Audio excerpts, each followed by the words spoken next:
All right, everyone. Welcome to today's talk on conditioning without having access to the pool.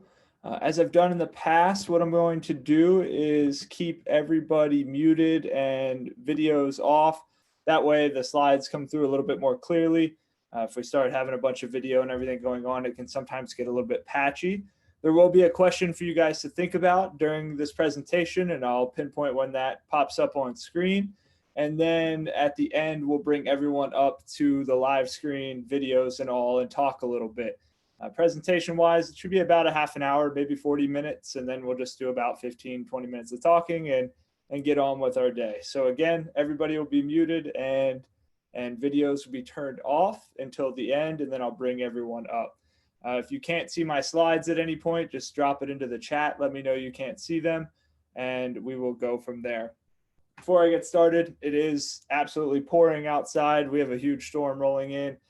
So if at any point I get disconnected or anything like that, just know that I'll shoot all this on the back end and make sure you guys get it. But hopefully we won't have any interruptions as we're going through this.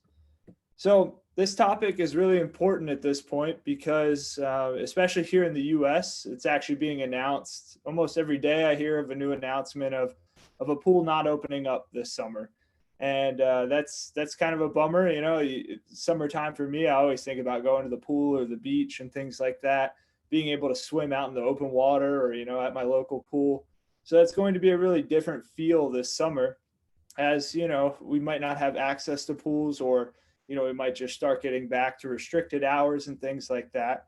So figuring out how to condition yourself is a really critical piece of this right now, and figuring out what you can do outside of the water is really important, especially in light of everything going on right now. So where to start? And the first point I want to bring up, this was a great question last time, and it was asked how much conditioning should we be doing compared, and comparing that to swimming in particular. And the biggest thing I caution you doing is trying to replicate a one-to-one volume. So for example, if you try to run as much as you were swimming, and in terms of days of the week, even with running in particular, but if you're trying to do the same amount of volume, same amount of mileage, you might start to have some injuries pop up just because you're not used to that amount of pounding on land. And it's just something different. It's something you haven't really done in the past compared to that training volume that you've done in the water. So don't replicate one-to-one volumes necessarily. You can start by replicating number of days of the week and trying to be one-to-one in that ratio. So the only one I would caution against out of the ones I show today is running in that regard, just because of the extra impact that you might not be used to that could result in some injuries and things like that. So you can also compare energy system percentages. And we'll get into that a little bit today of how you can look at your different energy systems from your swim practice and then apply those to some other form of cardio.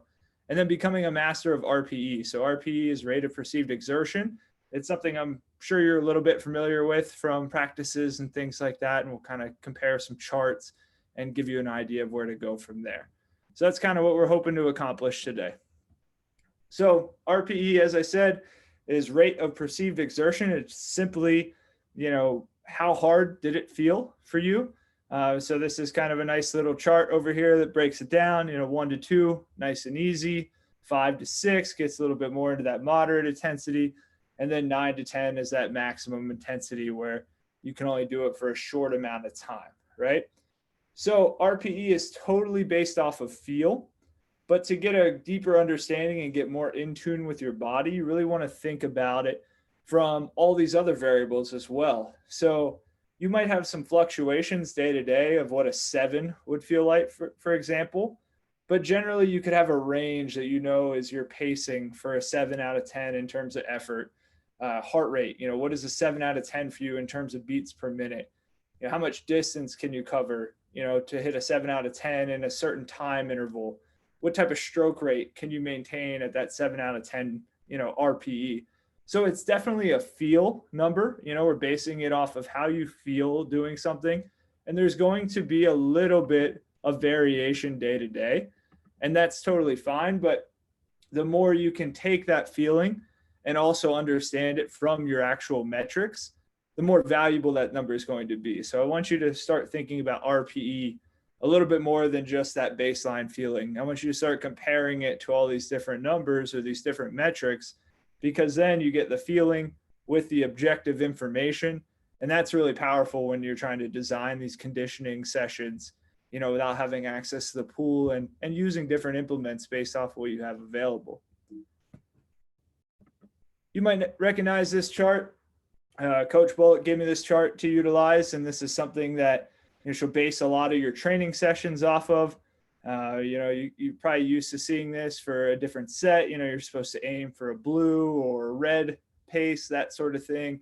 So we're going to use this chart just to kind of break down the three main energy systems and start to look at that from also your chart perspective here. So something you're a little bit familiar with. So we have the phosphogyne system. Think about that as, your short, fast bursts. So I think of that as like a start. I think about that as pushing off of walls and then, creeping a little bit into just your all out maximal sprint for a very short amount of time. So something you can do in a very little amount of time. It runs out of energy pretty quickly. It might be that last little kick, things like that, all out power movements, and kind of the top end of the effort in terms of the maximum effort you can give in a minimum amount of time. So we also have to think about RPE based off of different measures as well, right? So they might have that maximum thing you can do in a short amount of time, but then there's also that maximum thing you can do in a long amount of time. So this energy system is more looking at that short amount of time. From there, we have glycolysis, and you have fast, which is more of an anaerobic state. And that's where that word lactate starts to come in, or that, hydrogen ion buildup that we're going to talk about next week. And then also the slow glycolysis side, which is more aerobic. So although it's a little bit more intense of an activity, it's a little bit more high level than just kind of your basic steady state endurance. It's still a little bit longer maintained because there's still an aerobic component there. So that kind of falls into your purple, your blue, your red zones based off of what you're used to, looking at with your actual swim practice and what kind of zone you're in. So I just want to give you the general feel of what this is going to look like. And then we have the oxidative. So this is kind of your low intensity. Think of this as like your long duration endurance work, or even recovery from a main set. You kind of get that little intermediate set where you're kind of just getting your wits back under you again before you go again for something more challenging from there. So that's kind of how we break it down based off of the energy systems again. So you have your high end kind of all out burst, for a short amount of time, something that's a little bit more sustainable. And then you have your long duration, pretty much like you're taking a walk and talking with a friend type of deal, if we're comparing it to something on land. And then the upper level of that, getting into that pink zone, it's moderate, it's a little bit hard, but it's definitely sustainable. So the question that you're going to answer at the end of this today, when we turn back to turning on the screens and talking a little bit at the end, is what is your conditioning approach lacking at this point? And I don't want you to think about this question as like a coach kind of poking, and saying, hey, you're doing this wrong. But I want you to think of it as something you can improve with the means you currently have, right? So how can we tinker a little bit to make our conditioning approach just a little bit more sound in this, very bizarre time where, things are kind of shut down and closed off a little bit. So what can we do with what we have? And what are you currently lacking right now that is something you can work on and actually have a little bit of control over? So that's the question I want you thinking about through the remainder of this presentation. At the end, like I said, we'll turn the video on and we'll talk about that a little bit more. So when I think about the energy systems, I honestly think about a mountain range, and a more jagged the better, because the reason I like to use this picture of a mountain range is this is almost what I view a practice looking like. So, you kind of start, or you have that kind of recovery, in your oxidative area that we talked about, that steady state, something you could hold for a certain, long amount of time. Then you have some smaller bumps in that mountain range where, you're getting into glycolysis, things are pushing a little bit harder.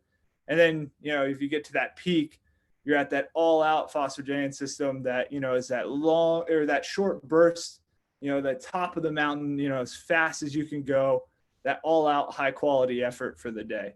So I kind of view it as this mountain range because you don't just stay at one place at all points, right? You're not just staying on that little peak. You're either going to go up to the next peak or back down toward the valley, right? And then you're going to kind of go back and forth and have this ebb and flow. And then you see the word beware in this kind of middle zone. So there's not really a peak, there's not really a valley. It's this kind of the middle portion of the mountain. And the way I want you to think about this, especially, even in your conditioning now, but once you get the chance to get back in the water, this is that phrase that I've said before a few times: make sure your peaks are actually peaks and make sure your valleys are actually valleys. And the reason for that, and what I mean by that, is when you're supposed to go fast, go fast. Don't make it 70% fast. Make it 100% or 90%, whatever, range you're truly working with. Make it your best fast for that, that set that you're doing. And then when you're supposed to go slow, don't get caught going too fast when you're supposed to go slow. Because when you do that, you kind of get in this gray area with your training. And honestly, that's where the frustration of lack of progress happens. When you don't have peaks and valleys and you kind of just stay in that gray area, that's usually where I see, just from the past and like looking at, season-long data from different athletes, that's where the frustration zone is, when you kind of sit in that area. And it comes down to, it's really hard to go fast, right? When you are kind of having an off day and you just can't seem to hang on to that interval, it's really hard to dig deep and go fast. It's easier to drop down into that gray zone. But then when something's slow or supposed to be easy, right, we kind of feel like we have to go faster because we're an athlete. It's one of those things we want to pick up and go just a little bit quicker than that interval wants us to go, or, then coach wants us to go. We're going to bump up into that pink zone when maybe we're supposed to be in a yellow. Then you creep into that gray area. And then honestly, there's just not enough change and kind of ebb and flow in your practice plan that you're not really benefiting kind of the ends of your sword. So I love using this picture to kind of walk through that so you can see the different ranges that you're working. And just think about, you never just want to kind of be in that flat zone, that gray zone. You're kind of working back and forth around that gray zone. So if you look back at your past season and maybe you had some frustrating points where you were not seeing progress, it could have been because when you were supposed to go fast, you might have thought you were pushing as hard as you could, but maybe you were still about 10% under where you were supposed to be. And then, even more common is when it's time to go slow, maybe you were 10% over where you're supposed to be. And that starts to add up over time and have this effect of, what we call the gray zone. So think about that, not only from this conditioning talk that we're doing today, but think about that the next time you get in the water. And really, like I said, become a master of your RPE, become a master of your zones to make sure that we're training and getting the most out of that training that we can. So look at your practice. And this goes back to your swim practice. Now we're going to get into this whole construction of conditioning on land, to help you as a swimmer. Look at your practices, get an idea for how much time you spend in each energy system. And it can just be an estimate, it doesn't have to be exact. And then look at your events. What energy systems do your events use? And then what are your documented weaknesses? Do you realize that you don't do as well around threshold and you need to get more, comfortable at that threshold point? Do you kind of shut down when it's time to go above threshold? Things like that. Where are those weaknesses that you've had in the past? And these are all from a swimming perspective, not from what we're doing on land. And then you can really start to build a land-based practice that's going to help you. So here's a swim practice from this year. Coach gave me this one to utilize and kind of break down. So you can see there's, you got the warm up. It looks like this one fell on Avi's birthday. And, you can see the breakdown of different zones, different things going on. So what I did is I kind of estimated the breakdown of this training session and wanted to see where it fell in the three main energy systems that we just talked about earlier. And when I did that, I got this breakdown overall. So we had about 1,500 yards in the oxidative system, and about 2,100 yards in the glycolysis systems. And again, there's not just a, kind of sharp start and stop for each energy system. There's always kind of a blending when you get toward the ends of, their capabilities. It doesn't just say, all right, this is oxidative, and then all of a sudden, boom, glycolysis takes over. Glycolysis starts to kick in while oxidative is still happening. But this is just kind of giving you an idea of how you can look at your training, figure out a breakdown, and then how you can apply this to what you're doing on land. So we see here about 58% of the time was spent in glycolysis, about 41% in oxidative. Now we go on to pick your means. So today I'm just going to focus on 3 different means that hopefully you have access to at least one of these. And I think you do, because running almost everyone has access to.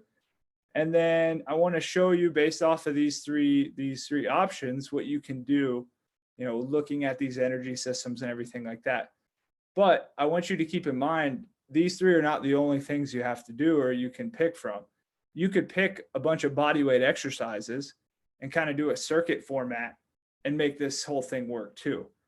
So it doesn't just have to be, running or rowing or riding a bike. It could be on an elliptical. It could be body weight exercises, but I'm picking these 3 just to kind of show you some formats, show you some ideas, and then you can take all this information that we talked about in the beginning of the presentation to apply that to whatever means you choose. And before we get there, the worst thing you can do is go out for a run, and then you come back, and if I ask you what you did with your training that day, you're like, oh, I ran today. Well, that doesn't help us, right? That doesn't give us any information. That's like coach walking in, writing up on a whiteboard, go swim, starting the clock, and then you get out an hour later. It's like, what'd you do today? Well, I swam today. How far? What intensity? RPE, heart rate, stroke, intensity. How much time did you spend at each intensity level? What was the focus of what we were trying to accomplish with today's training session? If you can't answer those questions, you're probably not using your time as wisely as you could be. And that's not to say that some days it's just great to go out for a run. Like I get that. That's totally fine. I'm not saying everything has to be structured, but when you're trying to actually build toward the swim specific goal, have an idea of what you're trying to accomplish. You might not accomplish it to a T that day, but at least you have some direction, right? And if you just kind of go out and you're running and you do a 20-minute run and you're just like, well, I ran today, then we don't have any information to go off of. And again, like we talked about with that mountain picture, you're in the gray zone. We have no idea what you did and what your peaks and valleys were with that gray zone. So use your time wisely, because I can openly admit I don't like conditioning, right? It's not my cup of tea. But I know it's important, even for my general health, well-being, all that type of stuff. So if I'm going to do it, I want to make sure I'm doing it to my ability level to the best I can, getting the most out of it with the least amount of time that I need to spend on it. And that's just me being, completely honest. Like I enjoy the strength stuff a lot more than I do the conditioning side. So I want to make it as valuable as possible. And so I'm not really going to go out and just go run without some sort of purpose to that, unless, it's a rough day, you just want to clear your head. Obviously, that's totally acceptable. But I want you to think about this from, how is this going to better what I'm doing in the water when I get the chance to get back in the water? So for running, my first big thing to say is do not run to get in shape. This is a common thing that people do. They think they just go out and start running as a means to get in shape. So maybe you've come out of a layoff, anything like that. Running is honestly up there with swimming in terms of injuries, because of overuse and things like that. It's got a repetitive pounding nature with the ground, which is totally fine if you're trained and in shape to handle that. But it's not the best means to go get in shape. But it's probably the most commonly used thing. Like if any of you or your friends said, oh yeah, I'm going to start getting in shape, they probably go for a run, right? And it's not necessarily the best choice because of the high impact nature of it. And, a lot of people are not prepared to handle that volume and that intensity of the movement. So I challenge you to not run to get in shape.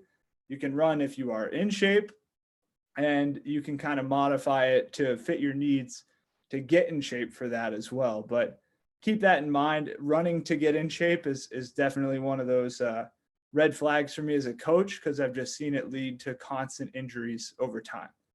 If you run, I know we've mentioned this before, running has a little bit of history, a little bit of data there to show that it could tighten up your kick, ankle range of motion, your propulsion. If you've looked at any studies on kicking, a lot of your propulsion comes from your ankle joint and below. So if your ankle is really tight, you basically have two anchors kind of hanging out back there versus two really nice fins to propulse you forward, get that propulsion going forward. So focus on ankle and hip mobility, pre and post run, especially post run. And then I like to use hills or some sort of incline to blunt those forces that we were talking about earlier, and to help you with glute engagement. So focusing on leg drive, focusing on getting that power through your legs, which is a valuable thing to train. So that's always a good thing to do. You can use that incline to your advantage. And my biggest piece of advice is focus on your knees. So if we go back to that whole running to get in shape, as you get fatigued with running, all of a sudden the knees like to get a little bit, just a little swivel to them, and they start to buckle a little bit. Well, you add that high impact, high, repetition, same concept as swimming, all of a sudden your knees start to hurt. So really focus on your knees. And by focusing on your knees, you got to realize how you're contacting the ground with your feet. Here's a sample of what you could do running wise. Again, this is about 21 minutes of work.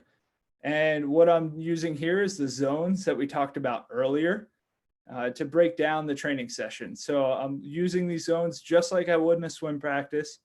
I'm trying to break it down in a similar format to follow that whole glycolysis or oxidative pathway, that same percentage breakdown to get this session in. And you can see it here. I put in, you can either brisk walk or jog in the recovery phases, and then you have run from there, during your actual intensity and working phases. So if you were at home right now, you could go and design yourself a 20-minute training session and lay out the zones that you want to hit. You might not have the same amount of data to, support these zones that we talked about earlier based off of, running compared to swimming, but you can still use RPE, right? We can go back to that rate of perceived exertion. So, and also use even heart rate as well, if you're pretty dialed in with what you're doing from a heart rate standpoint. So take that information, be able to design yourself a training program, and that follows what you do in the water. But again, we're not doing it for an hour and a half, right? We're not doing it for 2 hours. I would recommend, 20, 30 minutes tops, especially on the running side when I look at swimming populations. If you are more trained up and you've done more of it in the past and you feel comfortable with longer, fantastic. But you can get a lot of high quality work in about 20 minutes, 30 minutes tops. Okay. Moving on to the rower. The rower is really nice because honestly, it has a lot of comparisons to swimming. There's a catch phase. You have to focus on hand speed and arm speed.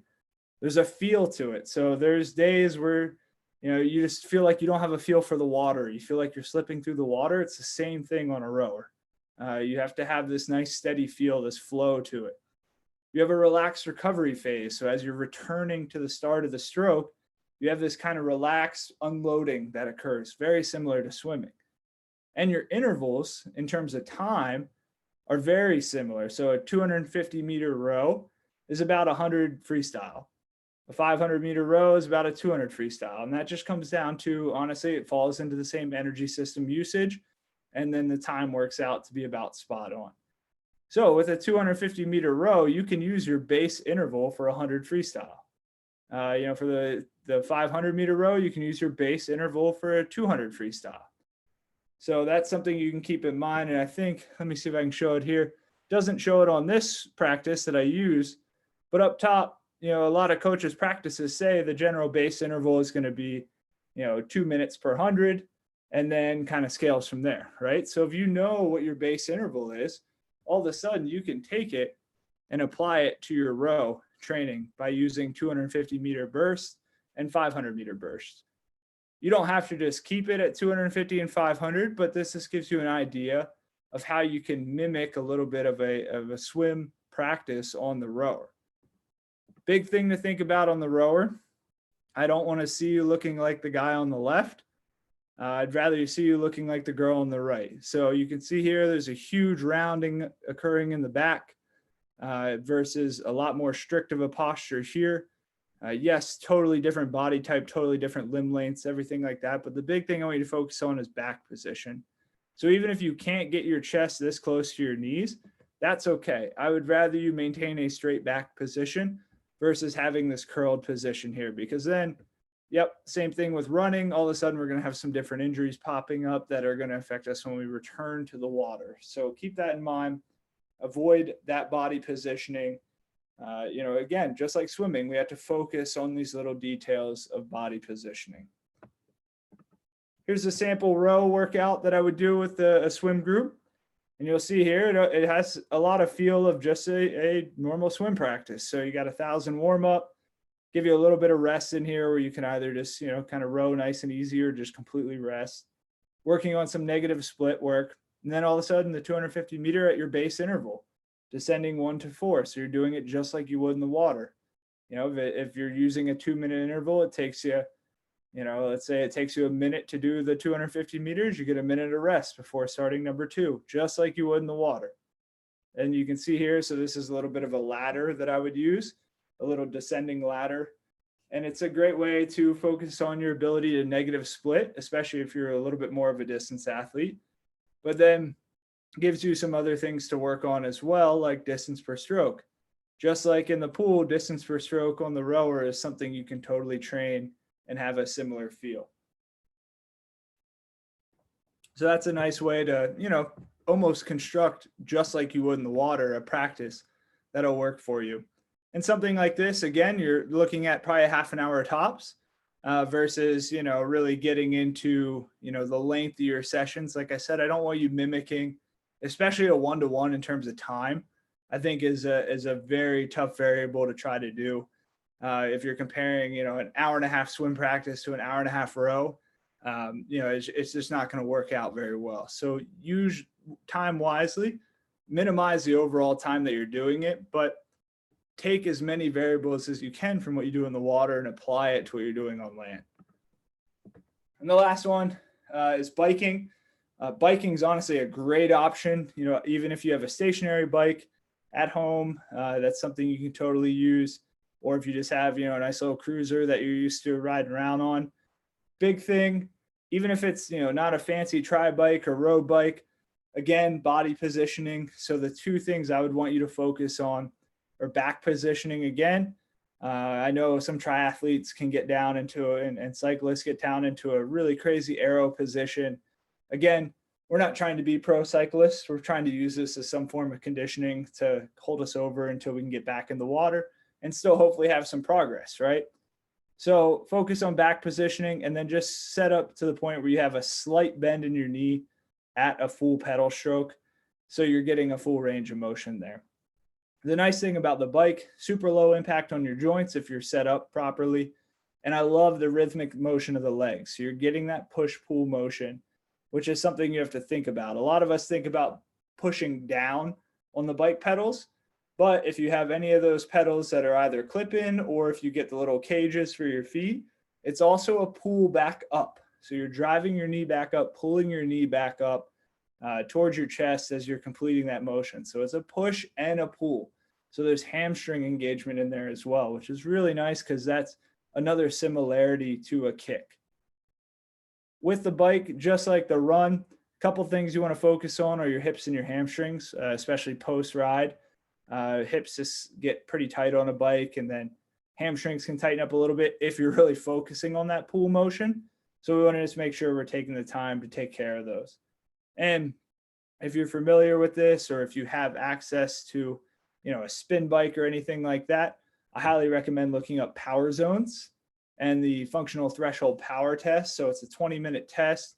It basically will teach you 7 zones that you can work out of that follow the same principles of the zones that you utilize in your swim practice. So then you can basically follow different power zone workouts that have you focusing on glycolysis, focusing on your oxidative system, all of that type of stuff.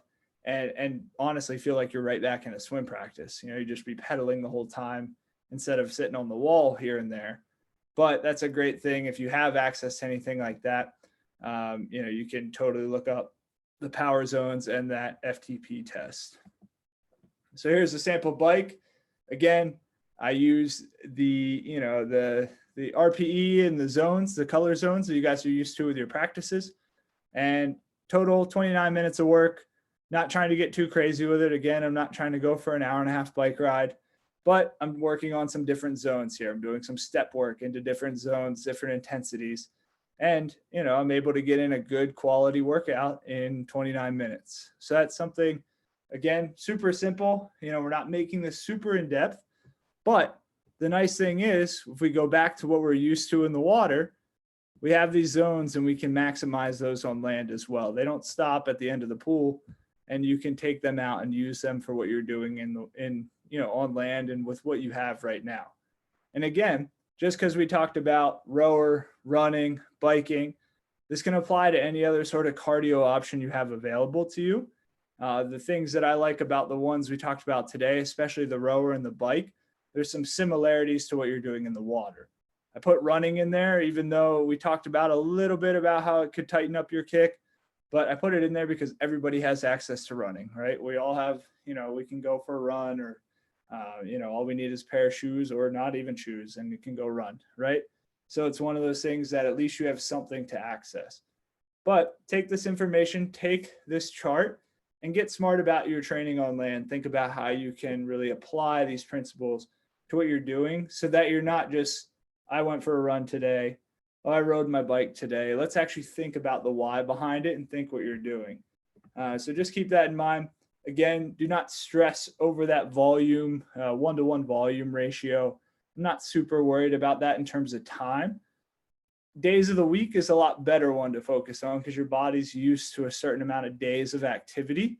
So if you're used to swimming 5 days a week, maybe you try to do one of these 3 options 5 days a week.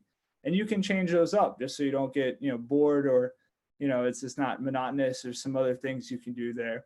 And just make sure you have a focus or a goal for each session, unless it's a recovery day. If you just want to go out and have a nice easy jog, like that's totally fine. But think about kind of the bulk of your training, having some sort of focus so you're not in that gray area that we talked about with that picture of the mountain. And just know how you plan to track that focus. So you set your focus, all right, I want to work on threshold stuff today. Well, how are you going to track it? Are you going to do it based off of RPE? So just based off how you feel, are you going to use your heart rate? Do you have, you know, some sort of heart rate monitor you can use to collect that data? You know, what are you going to do? Is it going to be pace? Maybe you know your pacing that, you know, an RPE or your threshold is right around a 7-minute mile pace. You know, you can use all that information to help you get a high quality training session in. So what we'll do now, I'm going to turn on everybody's video. We'll get everybody live here and I want to hear your questions or your answer to that question.